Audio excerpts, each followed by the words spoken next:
What if breaking your best score had nothing to do with hitting better shots and everything to do with making smarter decisions?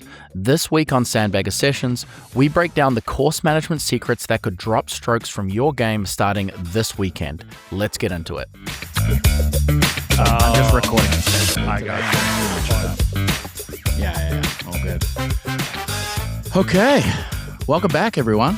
Episode 22. And how are we feeling after the weekend? Awesome weekend. It was a great weekend. It was a great weekend. Yeah, we had your bachelor party this weekend.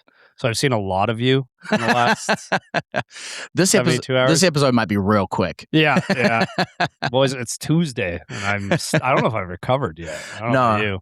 No, it was. It was an absolutely excellent weekend. If you are, if you're in and around Ontario, and if you've been or if you haven't been down to Wooden Sticks at Uxbridge, a lot of they say replicas, not replicas. A lot of holes inspired by famous courses around the world, and stay and play. We parked the trucks up, didn't move apart from playing 4 rounds of golf in 3 days. Literally snowing on our second round. First round hail, yeah, and rain. Second round snow and rain. Third round just cold as hell. Yeah, and then fourth round was 12 degrees.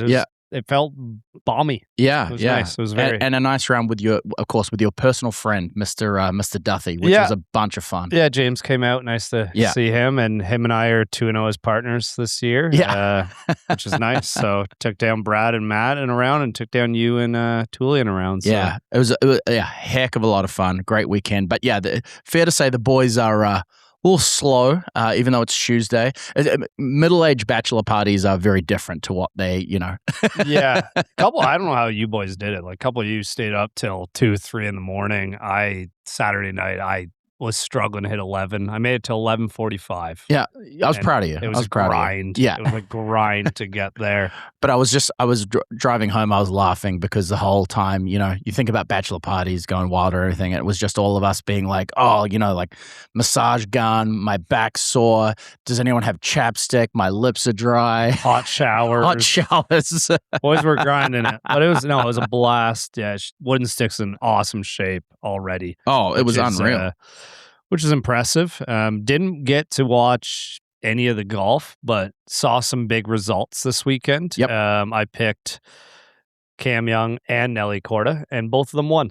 That was, I mean, we were texting yesterday, and like you say, we unfortunately didn't. Obviously, there's hockey playoffs going on. There's a lot going on. We were on the golf course this weekend, the whole weekend, which was rather nice. But we didn't get to watch. So it wasn't actually until yesterday I texted you, and I was like, dude, both of your picks won, which is unreal. I knew Cam Young was going to win. Basically, come Thursday, he blew the field apart. Oh, man. And then Nelly, I wasn't really tracking the LPGA, but, if you're going to leave Nelly for me, I'm going to take her. So I think I took a $4 million lead on you at least. I think you. So I think I ended up winning $400,000. You ended up winning $100,000. I think. No, didn't. Oh, yes, you're right. Sorry, I ended up winning $100,000 between Chris Gotterup and Jen Hiem. Shout out Nate Blasco, one of our previous guests, and you took $4 million, and you already had a $1 million lead. So this season is slipping away. A lot of season to go. There's a lot to go, but I think you have like a $5 million lead right now. So but I will say I need to rewind. I'm going to find the clip because I actually sitting right here. I think I picked Cam Young one weekend, and you said, this guy's going to miss the cut. He doesn't have it. And just an explosion of form. You really, kind of just before the Ryder Cup, and into the season, just excellent form. He might be the third best player in the world right now, behind Scotty, Rory, however you want to take it. Him and Matt Fitzpatrick are having exceptional seasons. Yeah, It's pretty crazy. Now, I saw clips. That tournament looked embarrassing. The turnout was terrible. Yeah. Planning it around, I didn't realize I'm not an F1 guy. They had an F1 race in Miami that weekend. Also, it's Miami. People aren't interested in, they don't need to be outside. They've been outside all winter long. The weather in Miami's pretty damn good through the winter. And now you throw a golf tournament there. Now, is there the host is the host, right? Does it play a Did that factor? have a factor into it? People like, oh, Rory skipped it. Is that due to the host? Well, he went to the dinner with the host that honored him. So I don't think that was a factor. I think it's just there's so much. If I'm in Miami and I have a free ticket to a PGA Tour tournament, I don't think I'm going. Really? I doubt it. I might go for an hour or two in the morning and see some, maybe just walk. But there's so much better stuff to do. I'd rather rent like a convertible and just drive around. Go play golf yourself. Go play golf. There's so much to do in Miami that isn't watching professional golf, which is boring enough to watch in person. They, I saw a tweet. It was like Cam Young played in front of more people on the Corn Ferry Tour. So the crowds, like you say, I saw the clips, saw some photos. The crowds were, for a $20 million purse, it was kind of abysmal, really. Yeah, we were laughing before we started because Cam Young won $3.6 million. Nelly wins a good event on the LPGA and wins $375K. Goddard finished T32 or something like that and picks up $72,000, and Jinhee finishes T13 and gets $37,000. And after she pays her agent and her caddy and everything, she probably didn't really make much money.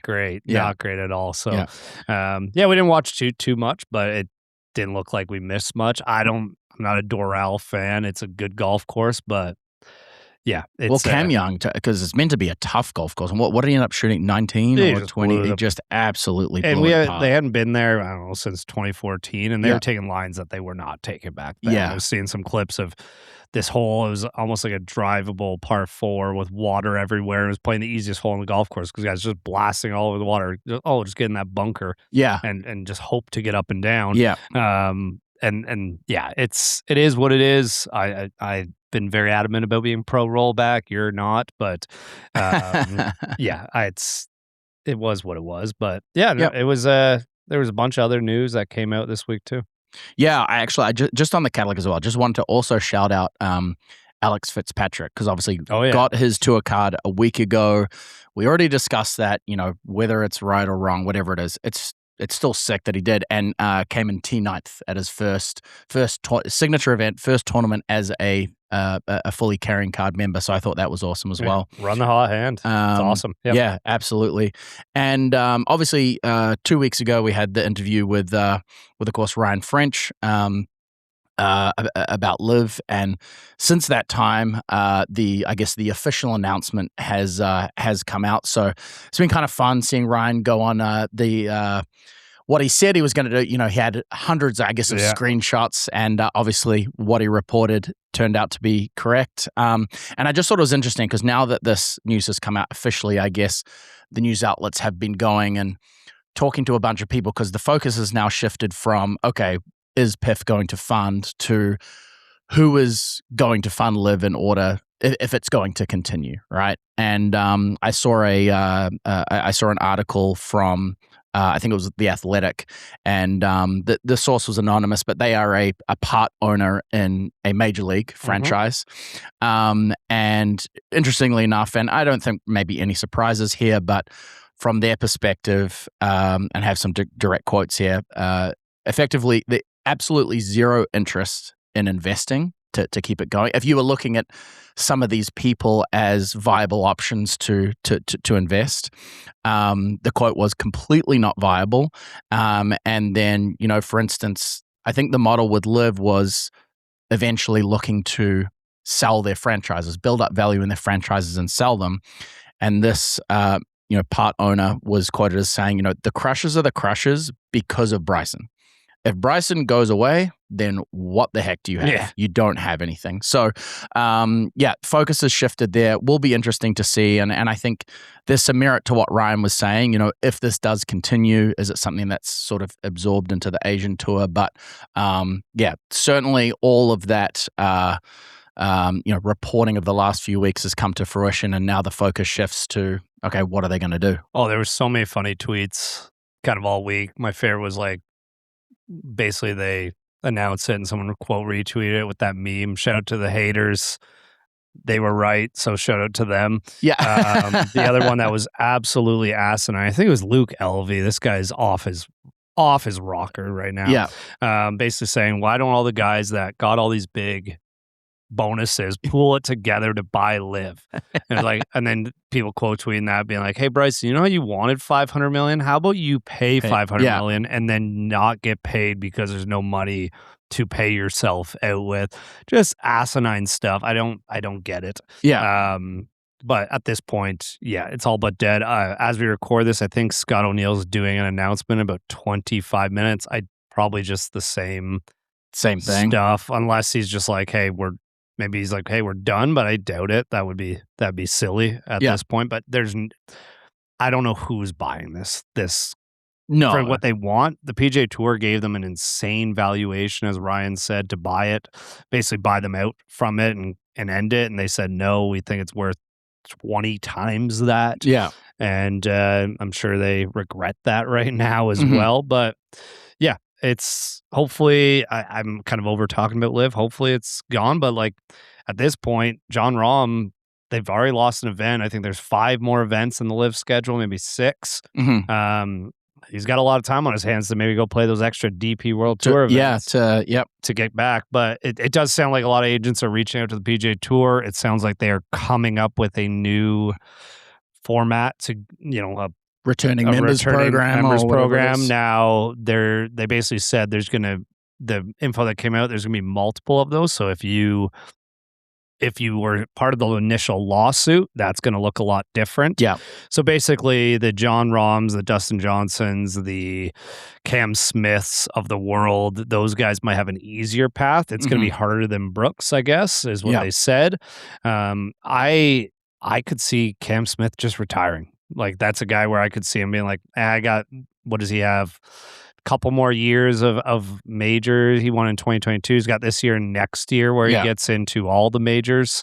I think he gets in the Open for a little longer than that. I forget how long the Open. The Open is exemption until you're 60. So he's in that for 50 or 60, whatever it is. But he's in that forever. Yeah. But I could see the guy being like, I got all this money. Whatever, I'm out. Just go and play in Australia or exactly. something. Yeah. There was Thomas Peters said basically if LIV was dying, he was just going to retire on the spot. Yeah.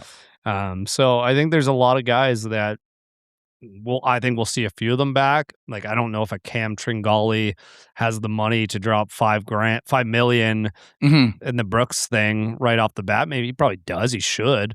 But yeah, it's going to be interesting kind of the next couple months of how all that falls into place. It will be absolutely fascinating. Well, today let's get into. We gotta make picks this week. Are you yes, picks we do. We do have to make picks. You? Yes, absolutely. So, fair to say it's probably been the last month. I've had to eat a severe amount of humble pie after the start that I had this season. The Truist coming up this week. When do we actually get a break? Because it feels like we've had a lot. We of got golf. the Truist this week, and then we got the PGA Championship. I think the week after. So we got a lot going on. I do get first pick this week. You do. I'm almost tempted to just give it to you and be like, let's make this competitive at this point. Yeah. Keep people watching, following along the pod. We're not even halfway through the season. Yeah, I'm looking at menus right now. I'm looking at some menus. Where do I want to eat? And actually, so I guess a smaller thing, but of course you get $50 added to your. You get $100 added to your tally for the wins. But I think it balances out because you are a 1-1. Yeah, but you still get it. There we go. Fair enough. So I'm back to even. Okay. Yeah. I'm going with this guy dominates at Quail Hollow. I haven't picked him yet somehow. I'll take Rory now. He hasn't played since the Masters. I think he's probably going to be in fine form. We'll see.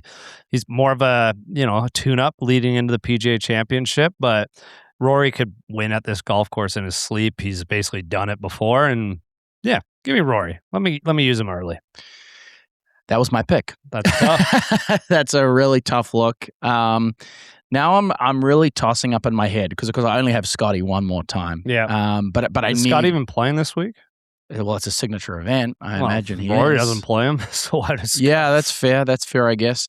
I still can't use my. I'm still not ready to use my last Scotty pick, and you picked this guy last week. He's hot right now, so I'm going to go Cam Young. All right. Let's see who's the better player right now. I don't feel great since you took Rory. Back-to-back wins is always tough. Yeah. Cam Young, if we look at kind of his last breakdown, he won the Players, kind of did nothing for the next couple weeks after that, won this tournament. So if we're following trends, I could see you making more money than you made this week. Yeah, well, I think like you said, going back to back is incredibly tough. A three-peat. I don't know. I'd love to look at the stats when the last time that happened, but just signature event. Just give me like a top 10 this week. Give me back on the wagon. All right. Give me back on the wagon. I think he can do that. Yeah. I think he can do that. Let's make it interesting. Yeah. Scotty. The thing about Rory, he could finish T5. He could win. He could also finish T45 and just be out there just kind of getting reps in. Yep. So I truly do not know what to expect of Rory right now. But I'm just taking him. It's Quail Hollow. This guy's Yeah, he does. He eats that course many times here. Yeah, 100%. It could be twice. I don't remember what it is. We're really working on a small amount of stuff today. We're not in the regular studio. The regular studio is getting an overhaul, a facelift. Yeah, it looks pretty nice. Your wife did that for you. Yeah, absolutely. And just like we said, after the week, few less brain cells kind of functioning right now after the weekend. We're struggling. It was actually the last point about the weekend. It was super funny. We had we sort of had all range of golfing ability there. And I heard more than one, I guess me included, like, why am I doing that? Like that sucks like this. And it's like, maybe has something to do with the fact that we're running on 6 hours of sleep and, Yeah. I heard an 18 handicap say, I got to neutralize my path. I was like, you just got to make contact. Yeah. Absolutely. But no, it was fun. You made an eagle on a par 4. Yeah. Yes. Basically the first hole of the old course replica. Yeah. We somehow parred that in a 4-man scramble when you have a wedge in. And you made an eagle, a birdie, and a par on your own ball on that course. So you played a 3 under. Yes, for the week, I was actually. And my first round of the week was true to form, and in that entire round, I made one eagle, I made birdies, I made pars, I made bogeys, and I made double bogeys. So she was very up and down. Yeah, I think you beat me by 3. That you shot even that day with way more birdies than I think I made 1 birdie to shoot 75. Yeah. Very different golf. I made 5 pars. But after that, I was just terrible. We were in a 4-man scramble. And we did not use a single one of my shots until the 11th hole. You made a 3-foot putt, but yeah, well, that was nice, you guys. You brought me back. But well, talking about 18 handicappers, people that want to get better, everything like that. We're 22 episodes into this podcast, and you are a golf coach. And something we haven't done yet is talk about helping people or things to make their game better. And I'll pump your tires here for a second because out on the golf course, we go back and forth. It's really a coin flip. Some days you'll beat me, some days I'll beat you, but the way you see the golf swing, the way you see the golf course is you have an elite level of knowledge as a PGA professional. So something we wanted to do today is, I think, some of the most common, levels that people want to get to in golf is those people that are like trying to break 90 for the first time and those people that are trying to break 80 for the first time. And I think those two things in terms of what you should focus on and what you need to do to hit those milestones are a little bit different. So yeah, that's what we're gonna talk about today, and hopefully for the folks at home listening, give you some things to actually get over those milestones. I like it. Let's do it. So I think I wrote down a bunch of stats here because I think probably the thing that I wanted to start off with for both of these milestones, whether it's breaking 90 or whether it's breaking 80, is it's obviously a lot about decision making, but I think the theme is is disaster avoidance. I think when people think, if Tooley's a great example, right? 18 handicapper, he's maybe broken 90 a couple of times, and he sees us as like, oh man, like these guys flush the ball every time, they're hitting it straight, everything like that. But that's not true, really. Oh, I'm a perfect example. Yeah. And it's, people think, okay, to break 90 or to break 80, I've got to hit it close to the pin. I've got to make birdies. And that's really not it at all. It's about the I guess for breaking 80, it's double avoidance, and for breaking 90, it's triple avoidance. I mean, even 90, yeah, the first thing I would tell people is I would really want to work their game from the green back. So doing a lot of drills on basically putting weight, speed train, just getting used to lag putting. You're not supposed to make putts, right? Yep. Even from 10 feet, you as a 18 handicap might make 25%. I don't have the actual numbers. Let's say it's 50. But from 8 feet on the PGA Tour, like they're not even making those. I think that's like 75%. Yeah, if exactly. That, right? The best on tour. So what you're trying to do is we need to get our putts as close to the hole and basically avoid 3 putts as much as possible. You're going to have them, right? But if we can get used to lag putting, that like the 3 things in putting, in my opinion, most important speed.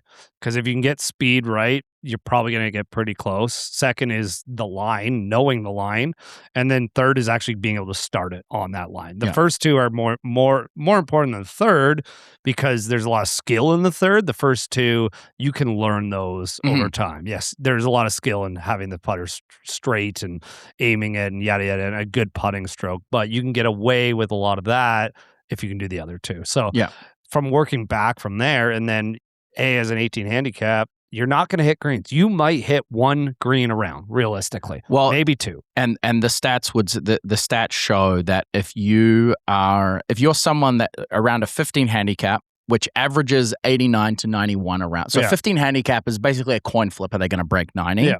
They're hitting 6 greens around. Yeah. Like you're hitting 1/3 of green, and that's on average, right? So you'll have rounds where you might only hit 3 or 4. Of course, yeah. And so you need to know how to chip, and you need to know how to chip the easiest way possible. I saw it all weekend.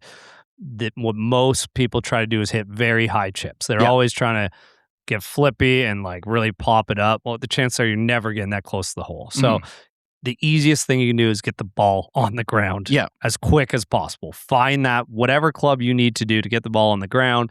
And if you got your short side, you got to go high. But if you're not, then don't. Go low. Just get the ball running on the ground and hope you can get 2 putts from there. And it's really, the goal is we need to be trying to avoid doubles as much as possible. Yeah. And the problem with this is that, and I was the same way and probably still am now, is I'm looking, everyone wants to hit that shot that feels great and looks good, right? But realistically, the chance, it's more what matters to you in golf. If the score at the end of the round is what matters, then you can't hit that shot. Yeah. You got to just hit the shot, the safe shot. What's going to avoid you from making double, basically. Yeah. Focus on doing that, right? You're in the trees. Let's not try to hit a big slice out of the trees around it. So it's up to you if that's more fun or if trying the hero shots are more fun. But basically, get it. If you can keep it in play and just, if you get in trouble, try to find the easiest way out.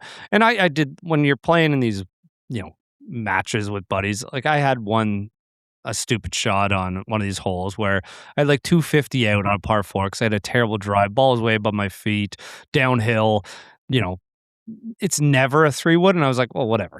So I'm here, right? And if I made it, it was awesome. But then you don't, and you're like, this is stupid. That's how numbers build up very, very quickly. So, But then I think it's like in that situation, obviously you're a better golfer, but it's acknowledging the expectations, right? Hey, I'm doing something stupid here. Yeah. This could be incredible.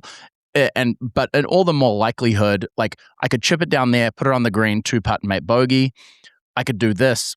I'm probably going to make double. Oh, absolutely. And you're adjusting those expectations. But it's interesting you say that because I wrote down here as well.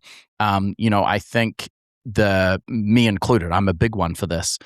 Golf is a game of, in my opinion, of checking your ego, right? Yeah. Because it's difficult because I think part of the reason that a lot of us play golf is, people always joke, like you play terrible all day, second shot on 18, you flush one to the green and you're like, I'm going to be back tomorrow, Exactly. And we're always chasing that feeling of the perfect struck shot, the great ball flight, everything like that. If that is why you enjoy golf, then that's great. Keep doing that, right? Keep going the hero shot. However, if you want to actually reduce your score, it's going to look a lot more boring than what you think it is. It's very boring. Yeah. I was just doing a lesson with somebody who's in 17 handicap, strikes it pretty well. And on TrackMan, there's a great feature. It's called Performance Center. Basically, you can select a handicap you want to play against, basically, and you're hitting shots into greens or you're hitting off the tee, and you're figuring out based off of he wants to be a 10 by the end of the year, which is a lot of strokes to cut, but he's putting in the time, he's putting in lessons, yada, yada, yada. So I was showing him, okay, we have a 140-yard shot to the pin right now, all right?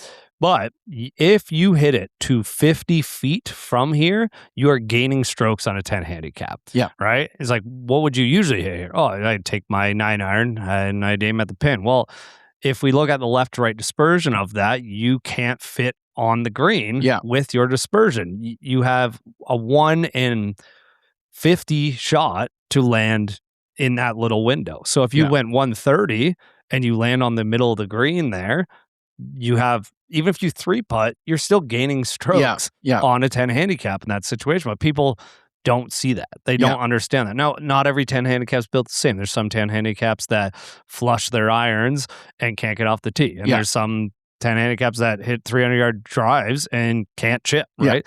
It's understanding your own window and putting that golf ball within that window. And if you hit a driver and you're on a really tight, narrow hole, it might actually make sense for you to try to get onto the green in 3 on a par 4 than it is to try to fill in the driver. But it's not as fun for some people to play that way. So again, it comes back to, okay, if I want to be hitting the best shots, well, then we got to get on the range way, way more. Yeah.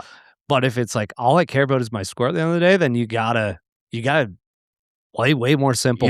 Learn how to chip, learn how to putt, and basically get off the tee. You're kind of fine at that point. Like breaking 90, I could give you 3 clubs and you're going to break 90, right? Easily, because you're going to simplify your game. Even if you had a 8-iron and you played a 6,500-yard golf course, right? I still believe you could break 90 with just an 8-iron and a putter out there. Well, I think this is the thing about breaking 90, right? So we've mentioned Tully, our buddy Tully, a couple of times, but he's one of these golfers. You're trying to break 90. So on a par 72, that is 18 strokes or 17 strokes over, right? Realistically, what that means is that if you come to a par 4, okay, I can approach this like a par 5. I can take 3 strokes, get on the green and 2-putt, right? Yep. Now, some of those holes, if you played like that, some of those holes you're going to play wet and you're going to get a par, right? Yep. As opposed to like, there's a par 5, I've got to reach the green in 2. And it's to your point, also just going back to the putting, that was the key stat here as well. If you look at people that are in that range of breaking 90, so the 89 to 91 average versus the 94 to 95 average, it's the 3-putt percentage, which is the big difference. Yeah. And so like you say, you got someone who's an 18 handicap and they're from 30 feet and they're like, oh, I've got to make this putt. It's like, no, like in my mind, prioritize the speed over the line. Because the amount of times if you get the right speed, and even if your line is off by a foot and it breaks the other way, if you get the speed right, you're 2 feet from the hole for a 2-putt, right? But you're right. The amount of times you see these people trying to make those putts, they leave it 10 feet short. They blast it 8 feet by. Those are the things that are going to add up. And so like you say, they think, oh, I'm going to break 90 by flushing the ball, getting better contact, driving it further. No, it's going to actually be very boring. It's going to be reducing the mistakes. And then when I'm on the green, 2-putting. And you will 3-putt. As an 18 handicap, you will get a 3-putt. But instead of having 4 3-putts around, if you can get that down to 3 or 2, there's 2 strokes right there. The funny thing is the way for a 15 handicap to break 90 isn't much different than it is for a 8 handicap to break 80. It's really, I'm going to talk the same things. There's a little difference because you're striking the ball a little bit better. But if you can, and also we didn't even talk about this, play the right tee. Yeah. Right? I would rather somebody go out and play from 5,000 yards and learn the pressure of like, oh, I gotta just make par on the last to break 90 versus not even giving yourself a shot. You can always move back later, but give yourself a shot of that feeling of going low for you and then understanding that. So when you get to that end, and if you are keeping track, and you should keep track of your scores as you go and know where you're at. I truly believe that. Some people don't, but if you pick the right tee, you learn how to putt, and I'm not saying learn how to putt, have a great stroke. I'm just saying learn how to get the speed, read a green, we can work on the stroke after. Yeah. And then once you're in a bad spot, don't add on additional bad swings and bad decisions. It's a lot of boring stuff. It's very boring stuff picking targets. But breaking 80 is a kind of a whole other thing on top of that. I just wanted to touch on that last point because I think what you said just there about playing the right tees applies to all levels of the game. And your best buddy, Bryson, talks about this on his channel. He goes out and obviously, he's got his now, I guess, pretty well-known Breaking 50 series from the Reds and everything. But that, I think part of that was born out of he would do that as practice. Yeah. Because when you're out on tour and you've got a hot round going, you're like, I got a chance, in their case, they got a chance to break 60, right? To shoot 59 or 58.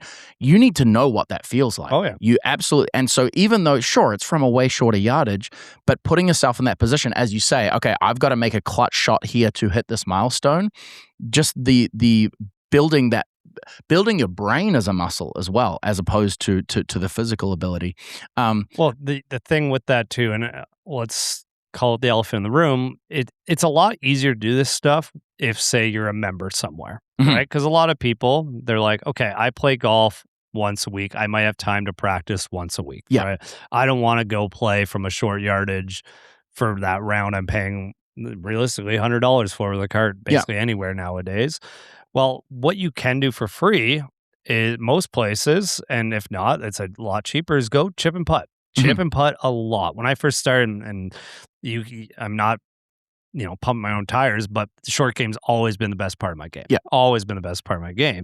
And why was that? Well, when I first started playing golf, I couldn't afford hitting golf balls 3-4 times a week, right? I was 22. I had I don't even know if you're working really full time yet. You're just getting into, maybe you're lucky and you do have a really good paying job. You can do these things, but I didn't. So the golf course that I was near my house, they allowed you to chip and putt for free. And I do that so much. I go over an hour a day and I just practice the different chip shots over and over and practice putting and practice leg putting. And that made it so I could move up faster. Yeah, my swing was a disaster, but I was able to scrape around some rounds based on that. Go do that. That's a very if you only have an hour to practice each week, I'd rather people do that than at least for a while, then go and hitting golf balls. Yeah, if you're a 25 handicap, maybe go hit golf balls more often. But if you're a 15 handicap, you know how to strike the golf ball relatively well, go chip and putt as much as possible, and your scores will start to come down because you're not hitting greens, and when you do, you're far away. Yeah. So learn how to get it close. Yeah, for sure. The last thing, before we move on to breaking 80, the last thing I want to talk about breaking 90. So we've spoken about putting, spoken about the expectations. But the other thing is driving, right? So you get, and again, it's on that same theme of, guys get the chance to play golf once every 2 weeks or maybe less. And so nothing feels better than just ripping your driver and bombing it, right? But when you look at the level of golfer that, again, is in that 89 to 91 average, they're breaking 90 sort of half the time, they're driving the ball 236 yards. They're not, we're not even over 250 yards yet. So the key there is, and this is the point I want to touch on, this is important at all levels, but particularly for the guy trying to break 90, is eliminate those penalties. Putting it OB, putting it into a hazard, you are quite literally just giving strokes away, right? By trying to I need to be on the right side of the fairway here, or I need to hit a draw, or I need to hit a cut. If you're trying to break 90, hit it straight and keep it in play. And even if it's not a good drive, if it's in play, again, you've got, let's say it's a par 4, you got the opportunity to chip out, put it on the green, 2-putt for a bogey. But if you're putting the ball OB, and this is rich coming from me because driving is the worst part of my game, or off the tee is the worst part of my game, but prioritizing reducing the penalties over hitting a good shot is paramount. Yeah, and again, you said hit it straight. It's less even about hitting it straight, understanding your dispersion left to right. Yeah. the amount of times I see people that hit a slice and they aim at the left trees, you still have balls that are going to go to there. Yeah. Right. That's not where you should be aiming. You should be looking at, basically you probably have 100-yard left to right dispersion. Yeah. And your pattern and your driver, and you need to pick the middle right in the middle of that. Yeah. And then you pick your spot. Now that's a lot easier to say without truly understanding it. And that's why playing lessons are so important to understand good targets off the tee. But yeah, the driver is, whether people believe it or not, after everything I've said, it is the most important club in the bag. Yeah, absolutely. And that's, however, those other things can help you break 90. Without a driver, you're never breaking 80. Yeah. So I think if we want to summarize breaking 90, I think I'm hearing two things, really. I'm hearing more than that, but tell me if I'm correct in prioritizing maybe the top two things, right? So obviously it's damage control, it's big score avoidance, but that's not unique to breaking 90. I think that's across all levels. The first thing you said was putting, right? Yep. So you're not going to be at that level. You're not going to be sticking it to 10, 15, 20 feet on the greens. You're going to miss the green, or you're going to hit the green and you're going to be 50, 60 feet away. Mm-hmm. You need to dial in that lag putting, those 2 putts, and avoiding the 3 putts. Easiest way to get rid of a stroke hole. Yep, yeah, 100%. Easiest way. And then the second thing is, like you say, off the tee and driving. Keep it in play. And I think, like you said there, that's a good point. People, again, me included, have this expectation like, okay, I'm going to hit the perfect shot. It's going to go straight, or I'm envisaging a draw, or like whatever it is. But the numbers do not lie. At that level, you have roughly 100-yard dispersion. You have a short par 3 left to right that your driver will go, yes. right? Yeah. So think about that when you're on the tee. Pick the middle of that spot. And yeah, they're not always going to go there, but statistically speaking, you will keep it in play more than you were before, and you will save yourself strokes. Absolutely. Yeah. And then chipping, just get it on the green. Just get it on the green. Exactly. Get it started. What is the easiest club that can get it landing and moving as quick as possible? Yeah. Yeah. Right? You don't want to try to fly things all the way there. You don't have that touch. You also can't spin it out of the rough. Yep. Very few can. It's very hard. There's a reason you don't see spinners out of the rough. Yeah. All right. Just get it on the green, let her roll. If you need a 9-iron to do that, JD, he was chipping with 9 irons the whole week, our whole round, basically, because he's like, I just struggling like 60 degree right now. I was like, sweet. He gets it on the ground. Get it on the ground. Yeah. Get it rolling. Make it happen. Well, and I really feel like I'm picking on Tully here, because great example of that on the hole inspired by the road hole at Wooden Sticks at the weekend. He hit an okay drive, not a great second shot, but he was right of the green, and on this angle, the green is, I don't know, probably 100 feet. Yeah, more, man, 100 feet this way, right? So I'm just like, dude, all you need to do here is get it on the green, right? It doesn't matter if it rolls 40 feet by and then you 2-putt and you get a bogey. And what does he do? Lands it. He's like, no, I'm going to, tries to get it close to the pin, lands it short of the green. He's got a 2-chip. Oh, that's why I said putt it. Yeah. In that situation, there's no rough. That you're on. He was fairway. in the rough. He was in the rough in this case, but yeah. Whatever. Yeah. Even so, fucking putt it. Yeah. Who cares? Again, that's ego, but. Yeah. No, but I think that it's, again, I think this piece of advice is particularly important for people trying to break 90, but is also important for really any level. If you are chipping onto the green, like if you've got to get it up and down to make par, your first priority is getting it on the green and 2-putting for a bogey. Yes. That is the first priority, right? Yes. Now, some of those times you're going to get lucky, hit a good chip, hit it close, or hit a good putt and you make par, right? But if you are trying to get up and down every single time, you are costing yourself strokes. You got to think, I want to make, if you bogey every hole and you just hit one par in there, you've broken 90. Exactly. Yeah, you just got to try to make bogeys. Basically, You're not trying to make pars. You're trying to make bogey and get lucky for pars. It's same with like the PGA Tour. They're not trying to make birdies. Sometimes, obviously, they are, but they're just trying to give themselves a look for a birdie. Oh, and that's what it's saying. Try to give yourself a look for a par, even if it's from 50 feet. Yeah, give yourself that look, and that's you're gonna break 90. You're far better off having a putt from 50 feet than trying to stick it close and putting it into the rough again and having to chip twice. Bingo. Yeah. So breaking 80. Obviously, this is. And it's funny, you actually said to one of our buddies at the weekend, because he's looking at us and, man, you guys are on a different level, blah, blah, blah, all this kind of stuff. And you said, hey, you're shooting 95, I'm shooting 75. You got to realize the gap between us and Rory or Scotty. Yeah, what I said was you are closer to me than I am to Rory. Yeah, and probably by a long shot. Yeah. You know what I mean? It seems, so if we look at, say, Rory's handicap, he's probably a +7. Yeah. Right? So it's probably 10 strokes better than myself. Yeah. Right? The gap from a 18 handicap to me is 15, right? Yeah. So it seems, no, you're further away. No, it's a lot easier to get to that level than it is to that next. And it's just, a lot of it comes down, it's obviously striking it, but once you get the strikes down, it's just more good decision making more than anything. Yeah. So shifting gears from the 90, breaking 90 into breaking 80. In your mind, I think you said that there's a lot of similarities, but in your mind, what starts to become different? So let's say the guy, he's broken 90, and now his next focus is breaking 80. What is going to have to change to make that improve? So let's go with the same route that we just did from the green back to the tee. So with somebody that's breaking 90, we're just trying to get speed and line correct, right? Yeah. Well, with that guy now, when you're trying to break 80, you should already have these two, and now we really want to make sure we're able to start our putts on our intended line. Yeah. We really need to be able to work on that putting stroke.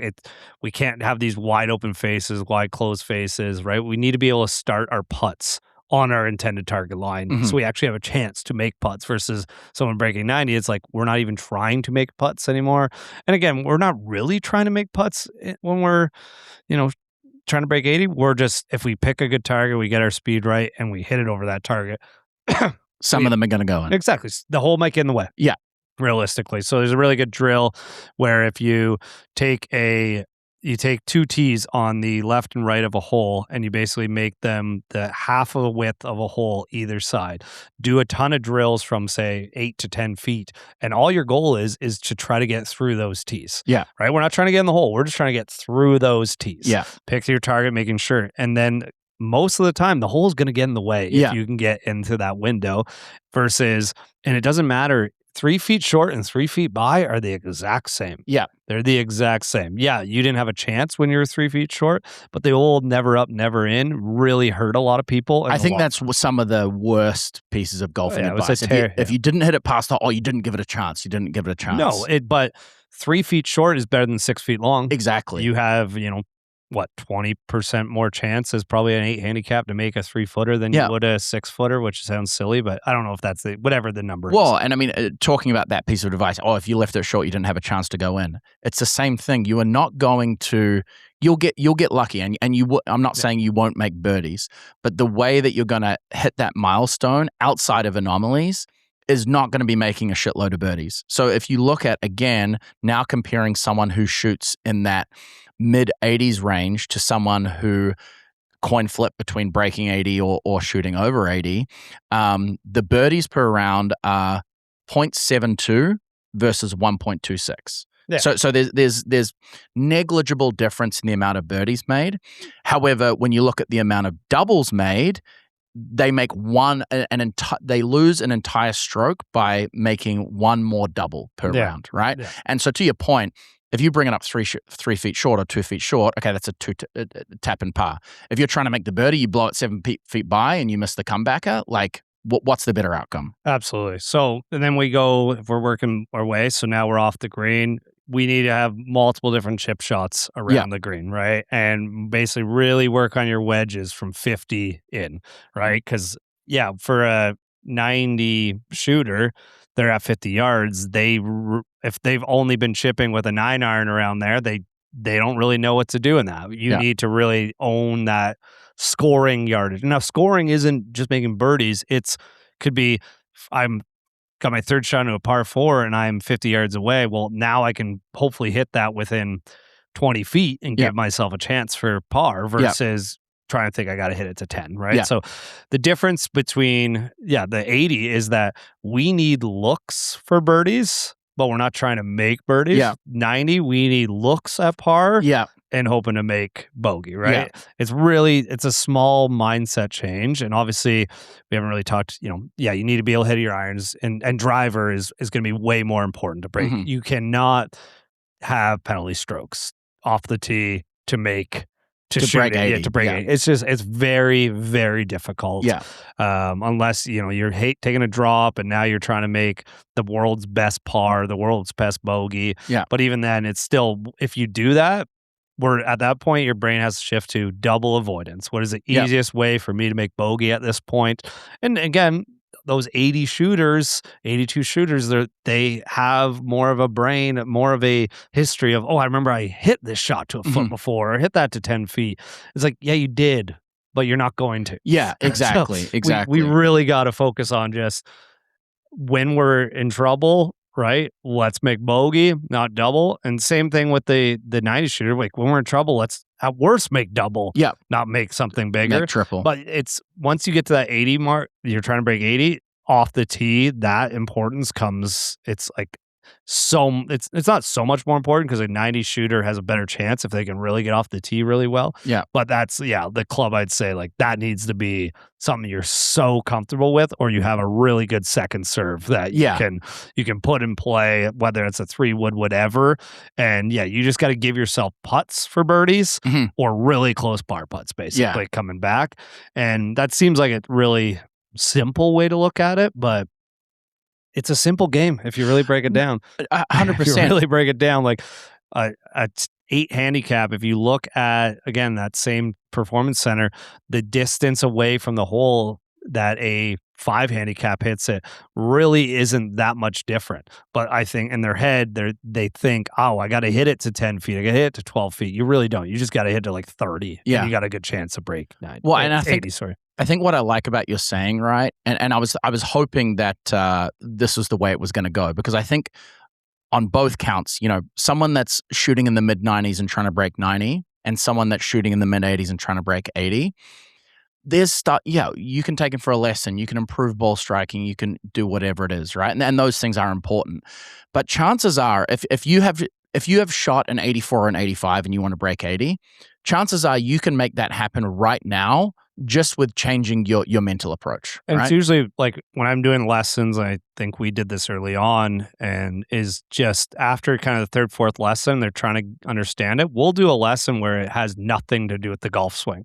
Where we'll set up random holes, and indoors you can do this super easy. It's a little harder to do playing lessons, but just going over to the decision making of this is actually where you want to hit it. I want to, but the pin's at 150. You're giving me a 130 clubs. Like, yeah, I am, because the 130 carry, there's nothing in your way. Versus if you go for that 150 and you have bunkers left and right, that does not fit within your dispersion pattern. Right. And people just don't understand that. But they want to hit that because, again, not everyone's playing golf 4 times a week. So I get it. You want to hit the hero shot. That's fun. So if that's what you want to do, fucking do it. Go and hit everything. You got 275 out, there's water short, and your 3-wood only carries 240. Fuck it. If you want it, sure. Why not? If that's what golf is to you, then you have to understand my scores are never going to get there. But if you want, let's say it's par. Let's say it's actually a par 5, and you have 200 in, but it's got to carry 190 to clear water. Right. And you have it to 2. Like, I can make an eagle. Your chances of making an eagle are about like 3% to your chances of making a double going for it. Like, whatever. Let's say it's 70%. I'm making up stats all over the place. But I know what you like. You in your mind, you're like, if I get that, I got a high chance of making an eagle. But what you're actually doing in that moment is severely increasing your chances of making double or worse. Yes, and it's a lot of, and I see it in really good players all the time, making poor decisions about off the tee targets and layup numbers. What you need to be doing, and why I said you need to be working on wedges, is we need to, on every shot, get as close to the hole as possible. So let's say you got 250 yards out, and you're like, my 3-wood doesn't go that far. I'd rather be at 100 than I'd be at 50. That's wrong. You would rather be at 50. Your score will always be lower from 50 getting then it closer will be to the 100. hole. You are close to the hole. And people are like, well, I'm not really good at 50. Well, then fucking practice it so you are, because that is way more important than thinking, oh, I'll be at 100. I love I can only that, score from 100 yards. shot. You're going to be closer from 50 if we hit 100 shots than you will from 100. And if you're not, you got to fix that, because that's even more important. So unless there's something that can get you in trouble, whether that is even a bunker. Let's say a bunker is short of the green. Cool. You have a better chance from there. Right? If you don't, work on your bunker game. But you have a much better chance of making a par from a bunker short of a green than you do laying up to 100. It's just pure math. The stats prove that. Get as close to the hole as possible, as quick as possible, without making a poor decision to get there. Those are two different things, and that's what people don't understand. And same thing with off the tee. I see people, I mentioned, you see in low handicaps all the time, right? Is that I hit a little draw, right? I'm going to aim at the right edge of the fairway. Well, if you don't, now you are in that bunker, right? Well, I know my miss is left. It's like, it is, but sometimes you miss right. So you need to move that dispersion. You need to play the percentages. Yeah, you got to play the percentages, and people just really, truly don't understand that. That's the base. It's an education. The easiest way to do this is go look at Decade Golf. There's YouTube videos. They have an app. They have all this different stuff. It's the easiest way to, once you get to that 8, 10, 5 to 10 handicap, easiest way to bring your scores down is just understanding your dispersion. And a lot of that, and then, you got to really work on your driver. You got to really work on the wedges. Obviously, you got to work on everything. Sure. But the driver and the wedges are going to be your most important two clubs to figure out. Yeah. I just wanted to go back to something you said as well about, you're giving lessons and someone's 150 out from the pin, you're like, well, you give me a 130 club. And I think, if I look at myself over the past couple of years, there are aspects of my golf game that have definitely improved. But I know for a fact that I've gone from breaking 80 the minority of the time, maybe I break 81 or twice in every 10 rounds, to kind of flipping that. I break 80, let's say maybe 50% of the time, 60% of the time now. And what has been the difference is not ball striking or anything like that, but it's a lot of those approach shots, as you say, and the habit of shooting the pin and it's 150, where's my 150 club? That is something you have to change, because look at, like, if it's 150 and it's a back pin and you flush it, you've just lost a stroke. Now looking at, okay, it's a 150, I'm going to pull my 140, maybe even my 130 club. If it's 150 and you hit it 140, you have a 30-foot putt. Yeah, exactly. It's a 30-foot putt. Like, your two-putt percentage from 30 feet is probably, I don't know what it is, but like, that is so much. And that's been the bit, I credit that to why I'm now breaking 80 more. I'm not flushing the irons. I'm not doing anything different. It's like, oh, that pin's 150. I'm going to hit a 130 shot because it's downwind a little bit. The ball's going to roll out. I'm probably going to end up at 30 feet. And again, you have an outside look for birdie, but all but a guaranteed par. Pretty much, yeah. At that level, you should. And if you don't, then what you got to work on. And I think that's one of the biggest things I would recommend for trying to break 80 is if you're in the habit of shooting the pin and grabbing a club that is that number, you are costing yourself strokes. Oh, absolutely. It's not like, obviously you want to know where the pin is, but A, you shouldn't always be aiming at the pin, and B, you shouldn't always be hitting the distance to the pin. No, I think I've said on here when I'm caddying, it's been a while, obviously, but the numbers, it's not just what's the number of the pin, it's what's the number to that bunker, what's the number to the ridge in the middle of the green that will funnel it forward, what's the number to that false front, right? We need all that information, and it's a lot to do, and a lot of people don't want to do, and they're like, oh, well, now that we're slowing down the game, well, you'll learn how to process that better. Go out and play by yourself where it's slow, and okay, you're behind a foursome. They're like, oh, you can play threes. Like, no, I'm all good. I'm working on some stuff, right? Work on that type of stuff. Yeah. Like learning, okay, it's I got 150 pin. Okay, it's 132 to cover that bunker, and I have 10 yards behind that pin. Okay, well then it is a 155 shot probably, right? 155, it lands at 150, rolls 155, 15 feet. There you go. You got a birdie putt. You have a look at birdie. We're not trying to make birdies. We're trying to have looks at it. That's the easiest way to look at it. And I think this is where the mental part of the game comes in, right? Because I've had, let's say my pitching wedge is my 130 club and I got a pin at 155 and it's downwind and I want to land it short. Just the mere fact of you need to practice we've talked about practicing things to work your brain. You need to practice standing over the ball, knowing that you've got a club in your hand that goes 130, but the pin's at 150 or 155, because that in itself is a bit of a mind fuck, right? Getting over the ball and committing to what you've planned to is a real mind fuck. And it can go the same the other way, right? You're into the wind, it's 170, you're like, well, I've got to hit 5-iron, but my 5-iron normally goes 190. Like, you have to get over that mind fuck and commit to the shot. And then people are like, okay, now I'm breaking 80. How do I break 70? That's a whole other thing. We have to save that for another episode. There's a lot of stuff that those people look at that you could also look at. And I'm not saying this for everybody, but little things like when you're in the rough, the ball's not going to spin as much. You can't curve it as much out of the rough, right? Yeah. You have it's dewy or it's wet. When the ball is wet, it doesn't curve as much. It goes a little shorter. Okay, when it's cold, all these little factors can come into the play. Margins of error get that they and it's the same reason, like you said, the fact that an 18 handicapper is far closer to us than we are to a tour pro. It's because those margins, they're exponential, right? They are, but it's golf isn't a game of perfect. I think people are. It's eliminating mistakes is all it is. And it makes golf boring. It can make golf very boring for a lot of people, but it's a lot more fun having a look at birdie than it is, well, maybe not. Maybe I'm not the best person to talk about that. I have a lot of fun making pars from the trees, which is what I need to work on, is getting off the tee a little better right now. But it's just eliminate your mistakes. Your mistakes as a 18 handicap are bigger than the mistakes as 10 or a 5, whatever it is, but try to eliminate what your mistake is. And said for a 90 golfer, the easiest way to look at it is give yourself looks at par.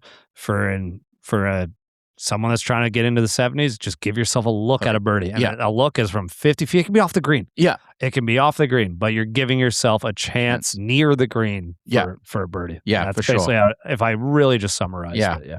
I was I want to get into at the end. I want to get into like each of our, like, what we would say number one keys. But I also just wanted to kind of put some context behind this stuff. And I think for me, I can also learn a lot from this.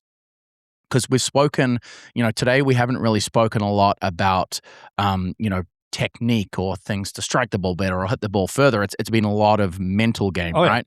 And so I think and again, I'm no good at this, but the expectation setting. So if you want to talk about some stats, if you're someone that's trying to break 80, only 20% of golfers that regularly track their scores break 80. Mm-hmm. So if you break 80, you are in the top 20% of golfers, basically. And talking about someone breaking 90, if you're a 15 handicap, it's a coin flip whether you break 90 or not. You're doing it about half of the time. And I think the other thing as well is, and this is probably the most common one, people view, maybe you're a 5 trying to get to a scratch or a 10 trying to get to a 5.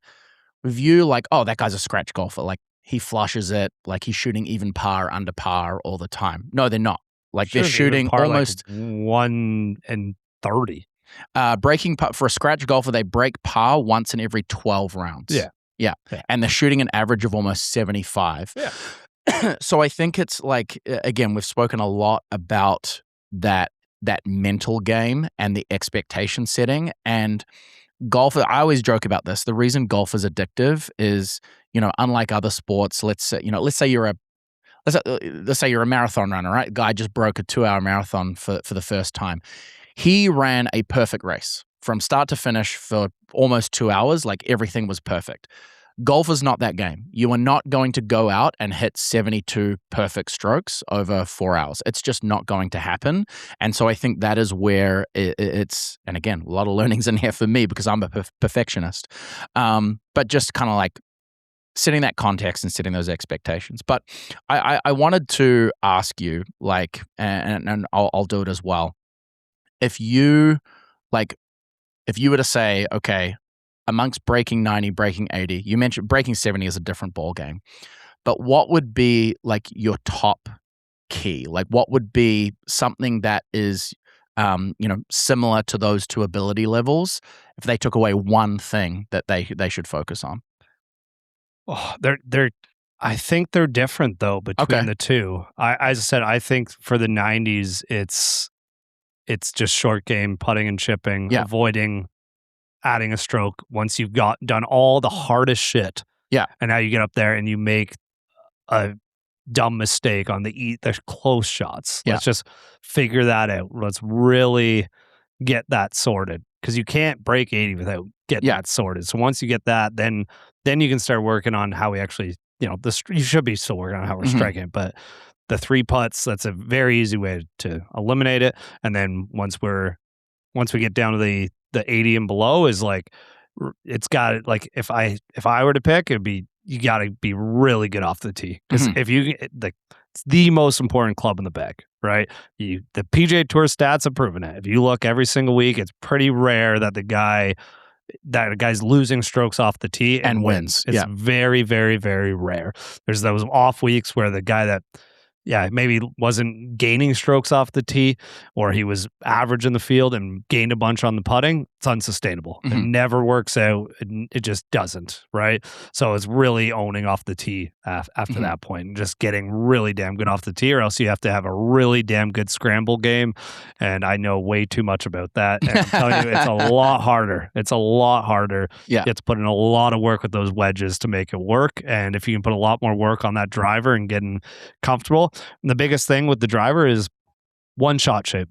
Yep. We're not trying to hit draws and fades. We're not trying to hit, low, high. You hit one shot off the tee and you stick to it. It doesn't matter if the hole goes left to right or if it goes right to left. Do not try to turn over a driver if your ball wants to go left or right. If as a right-handed golfer, same thing. Just look at your shot shape, figure out where that fits in that dispersion window of that hole, and if it doesn't, you got to pick a different club. It's a very simple way to look at it.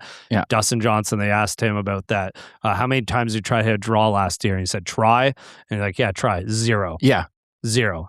He's doesn't a great matter what the hole is, he's trying to hit a fade. Yeah. Michael Kim's a great example of this as well. He's, I think, with everything he draws a ball, but particularly with his driver. Yeah. He's like, I hit a draw. He does exactly what you just said. Yeah. And this guy's won on the PGA Tour. Yeah. Every time he pulls out the driver, I'm hitting a draw. Because that's just the drivers. Naturally. When you get a driver fitting, it's fit for one shot shape. You're not in the fitting trying to hit multiple shot shapes. It's fit for one. So when you're trying to do another one, it's just not going to work. So don't do it. Find your shot shape with your driver, tighten up how much it curves, and just get that ball in play. And I'd also say, like, as dumb as it is, like, do some speed training. End your session with their driver. Like, as a coach, I'd say end your range session, if you can, 30 balls as fast as you fucking can go. Don't care where it's going, because what's going to end up happening is you're actually going to loosen up your body and get into better positions that you're going to end up hitting it a little straighter once you go, okay, I'm going back to my standard shot. It's so interesting that you say that, because I think when a lot of people think of speed training, they're like, oh, I'm doing this, so, like, I did some speed training. I swung it at 110. Okay, I'm going to try and swing 110 on the course. No, you're just trying to raise your ceiling. Yeah, because when you're you're raising on the course, floor is what. Raising your floor, exactly. Yeah. So, when you're out on the course, when you're in the simulator here and you've done 50 driver swings and you hit 110, you cannot expect to go out on the course and hit 110, because you're hitting. What are you hitting? Maybe 8 drivers around. Yeah, or more or less. But the point being is that if you max out in here at 105, you're probably swinging at 100 on the course. You max out at 110, okay, now you're up to 104, 105 on the course. And it's really interesting you say that, because I had a water ski coach who did something very similar to me. And so in water skiing, we're trying to jump as far as we can. So then at the end of every set, like after the set's done, she was like, okay, we're just going to increase the boat speed. Now, you're not going to try and jump far, but we're just going to increase the boat speed. You're just going to ride over the ramp. And all that's doing is getting you used to more speed. But we're not talking about technique here. But again, you're raising that floor so you get used to what that feels like. And then once after that, just, say you did 20 drivers full speed, grab your 7-iron. It's going to feel so easy. Yeah, exactly. Right? Your body's going to be loose and you're not going to be thinking anything. And it's just, So I think we got it for today. But there's enough in there that if you actually are listening, it just summarize it all as make better decisions. Make better decisions. As two guys that made terrible decisions all weekend long off the golf course and some on the golf course. Just make better decisions and you have a better chance of feeling better, but also playing better. Yeah, 100%. If I was to summarize that, there's probably 2 things. Like you said, off the tee, keep the ball in play off the tee. Do whatever you can to keep the ball in play off the You don't have tee. to be in the fairway. You do not have to be in the fairway. Yes. You can gain strokes in the rough. Look at Rory on at the Masters. Perfect example. Didn't hit a fairway for everyone. It's like, oh, he's not hitting fairways. He was gaining strokes. Why? Distance more important than being in the fairway. Yeah, for sure. The second thing I would say as well is if you're trying to break 90, that's 17 over par. So you've basically got, let's say, 17 mistakes in a round. If you're trying to break 80, you have 7 mistakes in a round. Yep. You will hit bad shots. If you hit a bad shot, don't compound it by using another mistake immediately after that. You cannot compound bad mistakes by hitting 2 bad shots in a row. Don't compound a bad mistake with a bad decision. Yeah, 100%. All right, well, this is fun. Episode 22 done and dusted. PGA Championship next week. Yes, exactly. We've got the Truist this weekend, which we'll review. PGA Championship next week, which I know is favorite. We should do the same thing we did with the Masters, our favorite PGA Championships, which mine might be. Yeah, you might have none. I was about to say your favorite major. Yeah, I don't know. Maybe it would be Jason Duffner winning at Oak Hill back in 2014 or whatever that was. And I think we should have maybe a little side bet on what the winning score is going to be, because as you have sort of foreseen, you think these guys are going to absolutely tear up this golf course. I might change my opinion once I see them out there, but it's going to be short. When you say short, what's it playing? It was 7,100 or something? It should be around there. It's not a long golf course. Right. Now, they may have lengthened it a little bit, and then maybe they brought the rough up, but they want to see it to be entertaining. That's kind of what the PGA Championship has done. Now, they haven't been entertaining, but it usually is tight. I'll give them that. It usually is tight when it comes to the end. I think, except last year, Scotty won by $1 billion. Yeah. But it should be tight coming down to the end, but we'll break it down next week. Let's look into it, and then let's actually come prepared next week. Yeah. Well, like I say, a few less brain cells right now. This was fun today, but we'll prepare the Truist review, PGA Championship preview next week for episode 23, and MJ. What's that? The MJ episode. The MJ episode? 23. Oh, I thought you were talking about Michael Jackson. I was like... Michael Jackson. Black or white. We'll open up the pod next week. Keep helping us out with the subscribe button, the like button, the comment, whatever you do. And we will see you next week for the PGA Championship review, episode 23. Cheers. Peace.